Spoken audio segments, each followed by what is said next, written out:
31 juillet 1945, 13 juin 2021, 76 ans d'une vie bien remplie d'amour et de sagesse. Papa Christophe Massoudi a été inhumé ce 20 juin à Kinshasa. À Bruxelles, sa famille a célébré une messe à son intention à la basilique de Kuckelberg. Le père Marc a exhorté la famille à avoir une pensée pieuse à l'endroit de l'illustre disparu qui a eu un amour sans faille de sa famille. Le prêtre nous demande de regarder la réalité en face. Nous sommes tous des mortels, nous devons nous y préparer. Après la messe, la famille a offert un bain de consolation aux amis présents.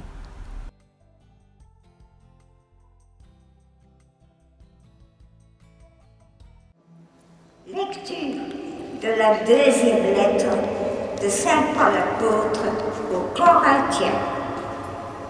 Frères, l'amour du Christ nous saisit quand nous pensons qu'un seul est mort pour tous et qu'ainsi tous ont passé par la mort. Car le Christ est mort pour tous, afin que les vivants n'aient plus leur vie centrée sur eux-mêmes, mais sur lui qui est mort et ressuscité pour eux. Désormais, nous ne regardons plus personne d'une manière simplement humaine. Si nous avons connu le Christ de cette manière, maintenant nous ne le connaissons plus ainsi. Si donc quelqu'un est dans le Christ, il est une créature nouvelle. Le monde ancien s'en est allé, un monde nouveau est déjà né. Parole du Seigneur. Comment pourrais-je vivre ton amour? Comment pourrais-je vivre? Qui es-tu, Seigneur, et qui suis-je? Garde-moi toujours, Seigneur, Seigneur, prends soin de moi. J'ai besoin de toi, seul je ne suis rien.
Seigneur soit avec vous.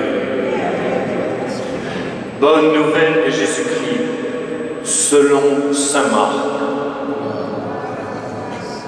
Toute la journée, Jésus avait parlé à la foule. Le soir venu, Jésus disait à ses disciples, « Passons sur l'autre rive. » Quittant la foule, ils emmenèrent Jésus comme il était dans la barque, et d'autres barques l'accompagnaient. Survint une violente tempête, les vagues se jetaient sur la barque, si bien que déjà elle remplissait. Lui dormait sur le coussin à l'arrière. Les disciples réveillent et lui disent, « Maître, nous sommes perdus, cela ne te fait rien. » Réveillé, il menaça le vent et dit à la mer, « Silence, tais-toi !»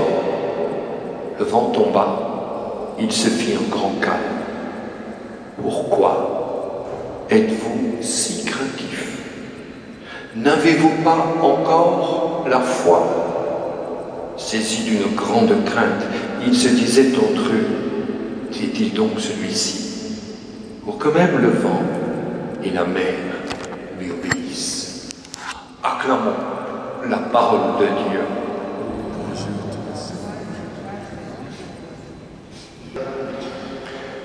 Jésus est sur une rive, sur la rive où il a guéri les gens, sur la rive où il a proclamé la bonne nouvelle.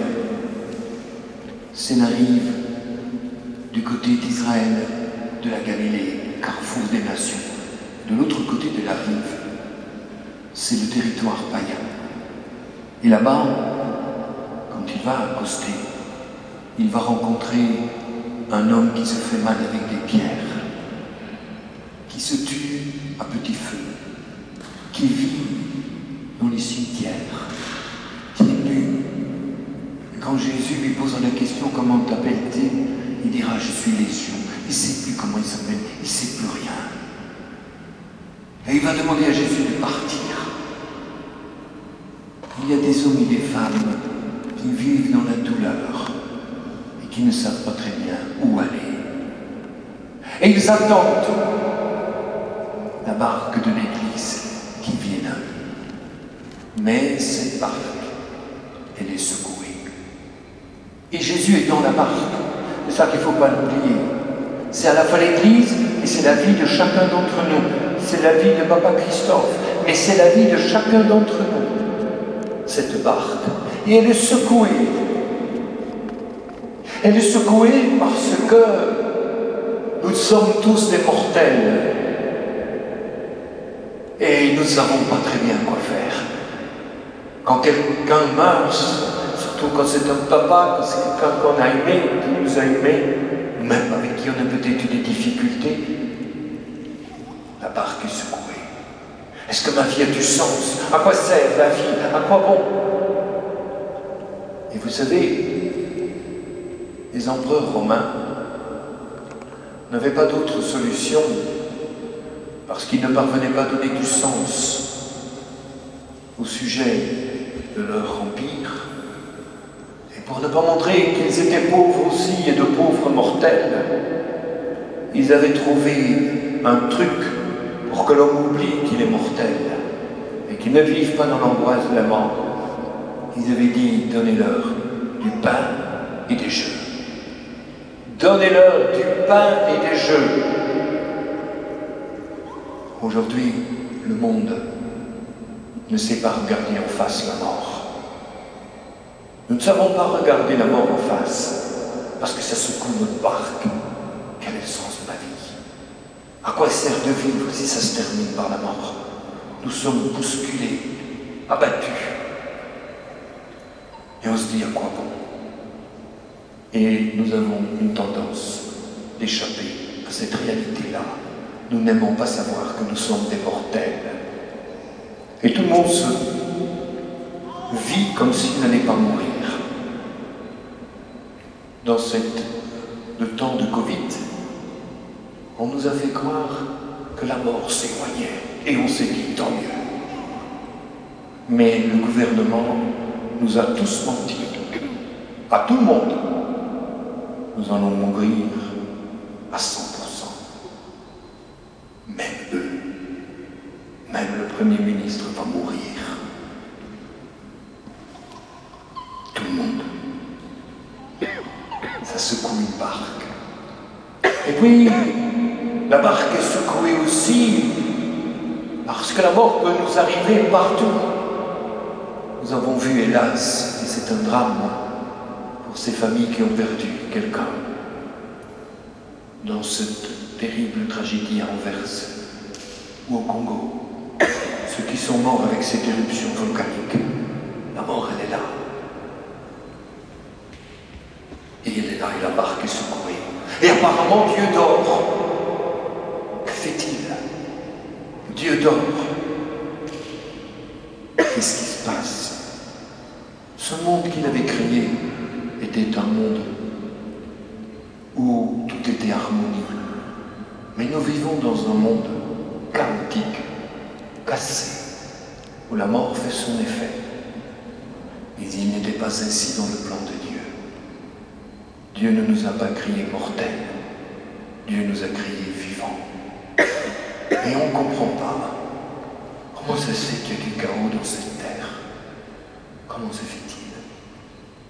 Et ça nous fait mal. Et on pense que Dieu dort. Non, il ne dort pas. Mais il n'y a pas que ça qui fait que nous ne sommes pas en paix. Que fait que notre barque est secouée. La barque de l'Église et de chacun d'entre nous, de nos familles, de nos couples, de nos quartiers est souvent bien secouée pour une autre raison. C'est que le mal semble l'emporter. Je quittais ma maison hier pour aller venir dire la messe ici. Et ça m'a fait mal. 15 mètres plus loin que chez moi, j'avais entendu des sirènes et en prenant ma voiture, je me rends compte qu'il y avait une bagarre. Il y avait un jeune qui avait les mains menottées et qui était en colère. Et il essayait de taper dans les jambes de la police pour les mettre par terre. À tous les coins de rue, il y a de la violence. Et dans nos cœurs aussi. Dans nos cœurs aussi, il y a de la violence. Et dire le contraire, c'est mentir. Dans nos cœurs aussi, il y a de la jalousie. Dans nos cœurs aussi, il y a l'égoïsme. Je veux être le premier, le plus beau, le premier servi. Dans nos cœurs, il y a de l'orgueil. Je regarde parfois les autres de haut en disant, vous n'en valez pas la peine. Ou bien, dans mon cœur, il y a la conséquence du mal de l'autre. On s'est moqué de moi. On n'a pas voulu que je naisse. On ne m'a pas donné de tendresse. Et je suis en train de me détruire à petit feu. J'ai crié toute ma vie à la recherche d'un peu d'amour. Ma barque est secouée.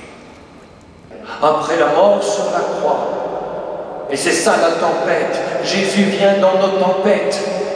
Et il vient relever Adam et Ève, c'est-à-dire l'homme et la femme. Et il revient chercher ceux qui étaient à l'ombre de la mort. Il vient les prendre près de lui, pardon. Il vient prendre l'homme dans l'enfer de la mort et lui redonne vie, mais d'une nouvelle vie. Le monde ancien s'en va, le corps de misère s'en va et nous recevons un corps de gloire. Non, il ne dort pas, le gardien d'Israël. Il nous tire de la mort, mais il ne fait pas que ça. Le gardien d'Israël, quand il descend dans nos enfers et il vient combattre le mal, l'orgueil, la jalousie, la domination, le vouloir dominer, le refus de servir, le refus de considérer l'autre comme des frères et sœurs à part entière, et ainsi de suite. Et Jésus vient combattre le mal, le Satan, qui est là au plus profond de mon âme, pour me mettre sur le chemin de la mort. Non, il ne dort pas. La victoire du crucifié et du ressuscité se joue au plus profond de mon âme. Ma vie peut être vraiment secouée par la mort et par le mal. Mais il ne dort pas, le gardien d'Israël. il te sauve de la mort. Il sauve Papa Christophe de la mort. C'est là ce qui a été dit dans la première lecture. C'est celle de ce dimanche. Le Christ est mort pour tous. Il est descendu dans tous les enfers, afin que les vivants n'aient plus leur vie centrée sur eux, mais sur lui qui est mort et ressuscité pour eux. Mais la grande question que Jésus nous pose, à nous tous, pourquoi êtes-vous craintifs par rapport à la mort? Pourquoi? Pourquoi avoir peur? N'avez-vous pas encore la foi? Nous allons tous mourir. Mais un jour, comme à la famille de Papa Christophe, l'ange dit à vous, comme il l'a dit à Marie-Madeleine, et l'ange parle au nom de Dieu, et l'ange vous dit, pourquoi chercher parmi les morts celui qui est vivant près du bon Dieu? Pourquoi être craintif? Pourquoi ne croyez-vous pas? Pourquoi désespérez-vous? Où est votre foi, hommes et femmes de Dieu? Il faut que le monde ancien s'en aille, ce monde du désespoir. Ce monde doit changer et qu'advienne ce monde de la foi, de la confiance en Dieu plus fort que tout. Mais c'est pas tout. Pourquoi, mes frères et mes sœurs, et moi aussi, pourquoi je ne laisse pas le Seigneur visiter mes enfers en moi?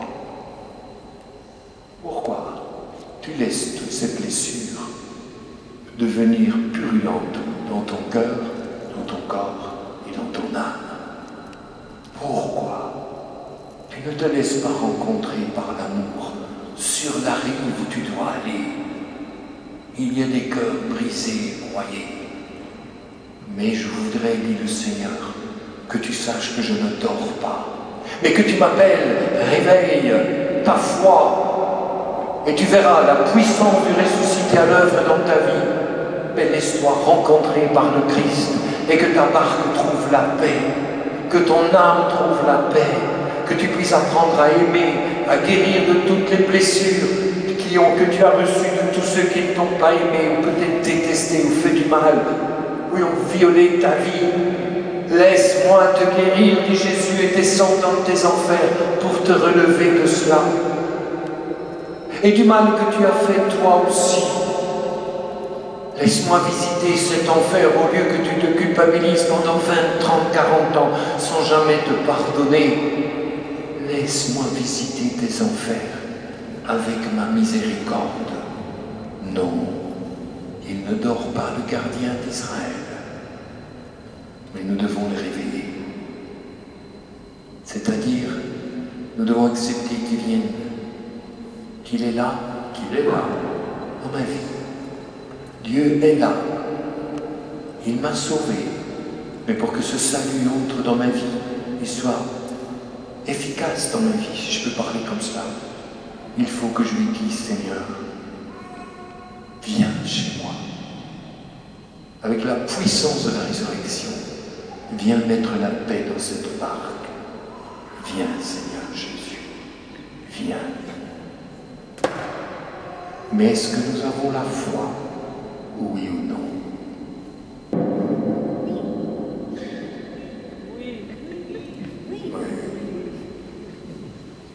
Avez-vous la foi, mes frères et sœurs? Vous êtes sûrs que vous ne traînez pas vos blessures comme des poulets? Non? Ah ben vous êtes des saints, des saints. Qu'est-ce que vous foutez ici alors? Vous n'avez plus besoin du bon Dieu. Tout est fait. Il faut se laisser toucher. Et il faut vous laisser envoyer sur l'autre rive. Avec ce que Dieu a fait pour vous. Laissez-le vous envoyer vers l'autre rive pour apporter la paix et pour dire aux hommes, non, il ne dort pas le gardien. Non, monsieur le politicien, tu crois que la mort diminue en Belgique, elle ne diminue pas. Tu mens, on va tous y passer. Mais je t'amène Jésus-Christ, le ressuscité d'entre les morts, plus fort que la mort, et qui donne à tout Belge et tout habitant qui vit sur ce pays la joie de vivre. Oui, ça oui. Non, c'est pas du pain et des jus. Un peu d'euros quand même. Non. Nous sommes faits pour aimer et rendre l'autre heureux. Nous sommes faits pour être heureux.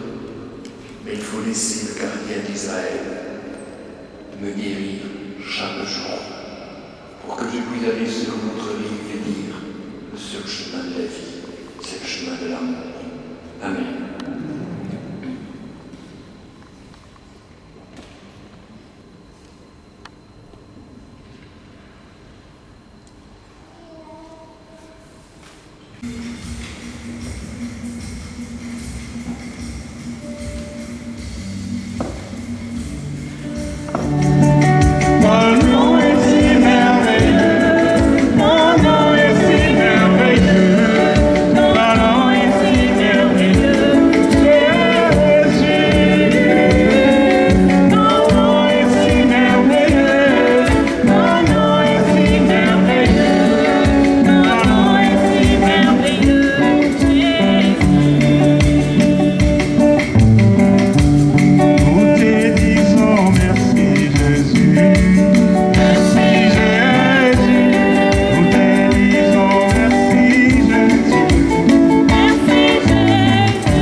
Nous allons, pour papa Christophe et pour la famille, chanter l'Alléluia de Pâques. Alléluia, Alléluia, Alléluia,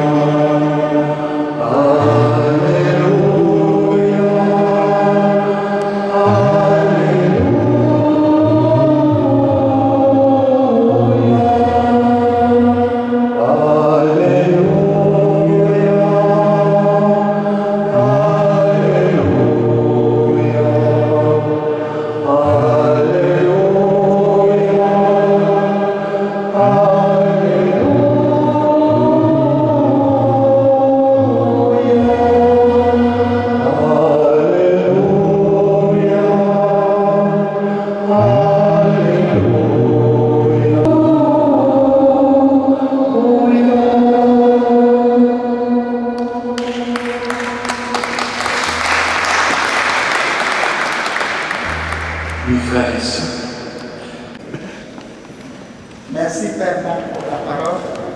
C'est comme il venait de dire, aujourd'hui je ne parlerai pas beaucoup. Tous nous savons... Prenez vos montres. Oui, tu vas regarder. Nous savons tous que nous avons perdu notre papa Kinshasa depuis le dimanche passé. Et aujourd'hui, on l'a enterré. Et là, nous avons aussi souhaité, étant chrétiens, que nous puissions nous réunir ici pour glorifier et rendre gloire à Dieu Tout-Puissant parce qu'il a donné le souffle de vie à Papa Massoudi et aujourd'hui il a récupéré, que son nom soit loué. Et pour ça, nous avons prévu un petit rien que maman a prévu pour nous tous. Si nous pouvons nous mettre un peu dehors et on va nous distribuer. Vraiment, je serai aussi très content et toute ma famille sera toute contente parce que si vous prenez ensemble avec nous ces petits riens qu'on a réservés. Merci Père Marc, merci à vous tous qui êtes présents ici. Que Dieu nous bénisse tous. Amen.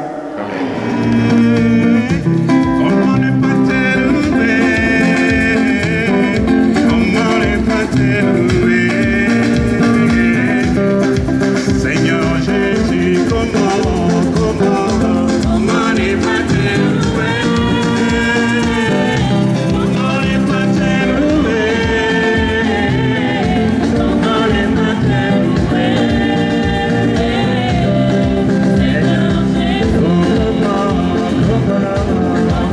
pas te louer?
Les preuves des autres.